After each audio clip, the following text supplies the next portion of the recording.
पहले भी हम लाइव स्ट्रीमिंग कर चुके हैं उस बुक के साथ, तो हम आज कंटिन्यू कर रहे हैं अपने क्लास को। हम आगे कंटिन्यू करेंगे अपने टॉपिक्स को।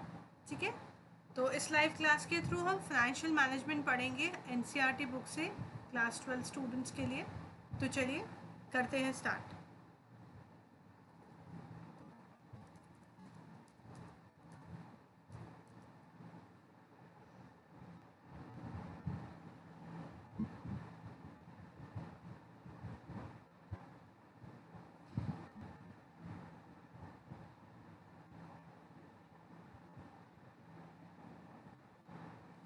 सो आपकी स्क्रीन पे आपको दिख रहा है चैप्टर फाइनेंशियल मैनेजमेंट, जो कि आपका सेकेंड बुक का चैप्टर है।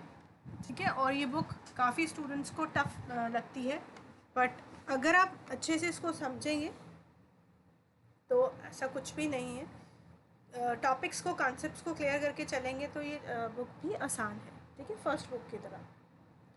तो चलिए करते हैं स्टार्ट।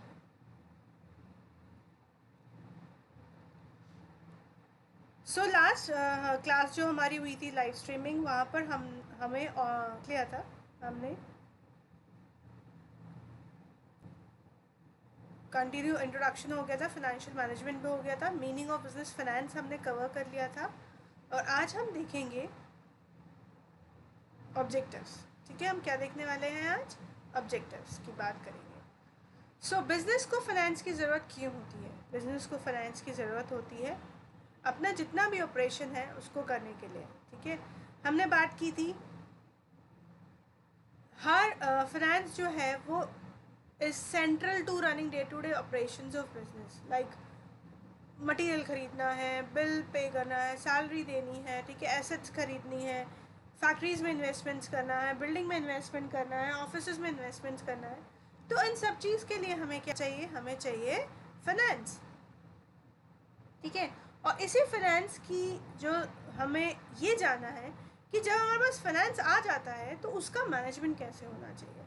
तो हमने बात की थी यहाँ पर, जो हमारा लास्ट कंसेप्ट ख़त्म हुआ था, हमने यहाँ बात करी थी इम्पोर्टेंस किसकी? फाइनेंशियल मैनेजमेंट की। आपने मैनेजमेंट पढ़ा था, फर्स्ट बुक में पढ़ा है वहाँ पे। ठीक है, अब हम बात कर रहे हैं यहाँ फाइनेंस को मैनेज करना है। तो फाइनेंस को मैनेज करने की बहुत ज़्यादा ज़रूरत है, क्योंकि अगर फाइनेंस को अगर आपने प्रॉपर्ली मैनेज नहीं किया तो क्या होगा? आपके ऑब्जेक्टिव्स अचीव नहीं हो पाएंगे। ठीक है, तो अब हम जानेंगे आज के जो हमारा आज का सेशन है वहाँ हम बात करेंगे ऑब्जेक्टिव्स की। ठीक है, we will talk about objectives of financial management. तो चलिए करते हैं start. The primary aim of financial management is to maximise share holders wealth. सबसे इम्पॉर्टेंट जो पॉइंट है यहाँ पर कि जो प्राइमरी एम है फाइनेंशियल मैनेजमेंट का, वो क्या है? शेयर होल्डर्स की वेल्थ को मैक्सिमाइज करना, which is refer to as the wealth maximisation concept, जिसको हम क्या बोलते हैं? Wealth maximisation concept. और ये जो वेल्थ मैक्सिमाइजेशन कंसेप्ट है ये बहुत ही इम्पॉर्टेंट है। ठीक है, आपको पता होना चाहिए what is wealth maximisation concept. जब भी हम शेयर होल्डर वेल्थ को मैक्सिमाइज करने की बात करते हैं और उसके लिए जो भी हम स्टेप्स उठाते हैं वो सारे वेल्थ मैक्सिमाइजेशन कंसेप्ट के अंदर आते हैं। The market price of a company's share is linked to the three basic financial decisions. वो बात करें कि जो भी शेयर होल्डर्स का शेयर्स का मार्केट प्राइस होता है वो किससे लिंक होता है? तीन बेसिक डिसीजंस पर, तीन फाइनेंशियल बेसिक डिसीजंस पर, जो कि आप which you will study in the little letter. मतलब अभी थोड़ा सा आगे हम बढ़ेंगे तो हमें वो तीनों डिसीजंस हम पढ़ेंगे। This is because a company funds belong to the shareholders and the manner in which they are invested and the return earned by them determines the market value and price. This is because a company funds belongs to share holders. Company के जो funds हैं वो share holder से belong करते हैं। And the manner in which they are invested and return earn by them determines the market value and price of the share.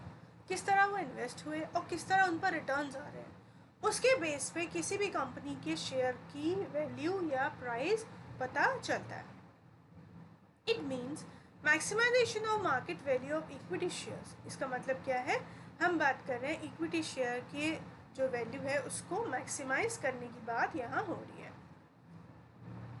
The market price of equity share increases if the benefit from a decision exceeds the cost involved. Market price equity share का तब बढ़ता है जब benefit, if the benefit from the decision, जो decision से जो benefit होते हैं वो cost से ज़्यादा हो जाए. ठीक है, मतलब जितना हमने cost लगाई है उससे ज़्यादा हमें अगर benefits हो रहे हैं और हमने सही तरह से decisions लिए हैं तो हमारा जो shareholder price है, shareholder shares का actually price है वो बढ़ेगा. All financial decisions aim at ensuring that each division is efficient and adds some value. Such value addition tends to increase the market price of shares. तो जो भी हमारे financial decision होते हैं उनका मकसद यही होता है कि इस तरह से decision लिया जाए, efficient decision लिया जाए जिससे shares की value बढ़े, ठीक है, और market price increase हो, उनमें additions हो. Therefore, those financial decisions are taken which will ultimately prove gainful from the point of view of the shareholders. The shareholders gain if the value of the shares in the market increases. अब shareholder gain की बात करें कि shareholders के gain को बढ़ाना है. अब shareholders के gain को तभी बढ़ाया जाएगा जब बाजार में share के दाम बढ़ेंगे. जब बाजार में share के दाम बढ़ेंगे तो shareholders को फायदा होगा. Those decisions which result in decline in the share price are poor financial decisions. और वो सारे डिसीजंस जिससे क्या होता है, अगर शेयर्स के प्राइस घट रहे हैं तो वो क्या कंसीडर किए जाते हैं, पुअर फाइनेंशियल डिसीजंस. वो क्या है हमारे, वो हमारे सारे गलत फाइनेंशियल डिसीजंस हैं. ठीक है, पुअर फाइनेंशियल डिसीजंस हैं.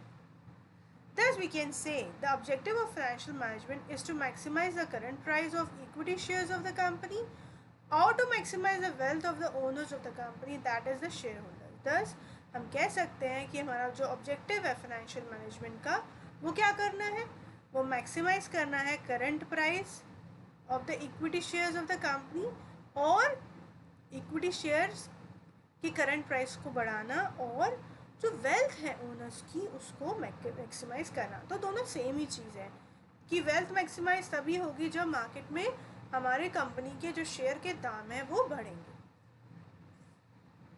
Therefore, when a decision is taken about investment in a new machine, the aim of financial management is to ensure that benefits from the investment exceed the cost of that some value addition takes place.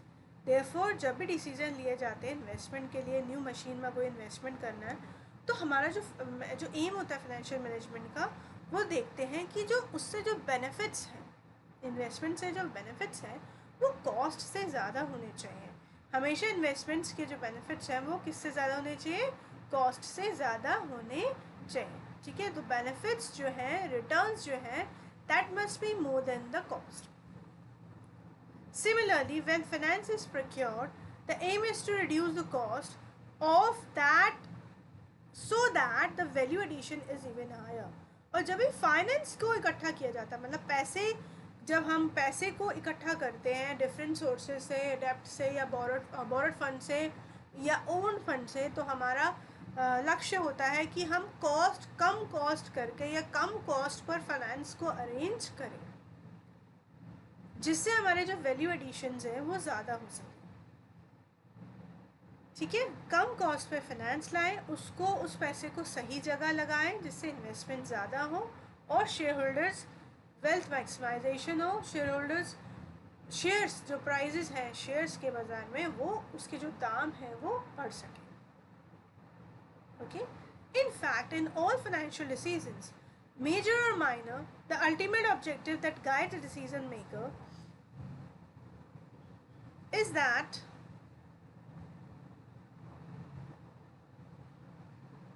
some value addition should take place. All those avenues of investment, modes of financing, ways of handling various components of working capital must be identified, which will ultimately lead to an increase in the price of equity share. ठीक है, जो भी avenues हैं investments के, जो भी modes है financing के, जो भी तरीके हैं वर्किंग कैपिटल को हैंडल करने के लिए, वो आइडेंटिफाई होने चाहिए और उनका जो लक्ष्य होना चाहिए वो यही होना चाहिए कि इक्विटी शेयर के प्राइस बढ़े. तो ऑल दोज डिसीजंस जो कि फाइनेंस से रिलेटेड है उनका मकसद ये होना चाहिए कि जो प्राइजेज हैं इक्विटी के वो इंक्रीज़ होने चाहिए, वेल्थ मैक्सिमाइजेशन होना चाहिए।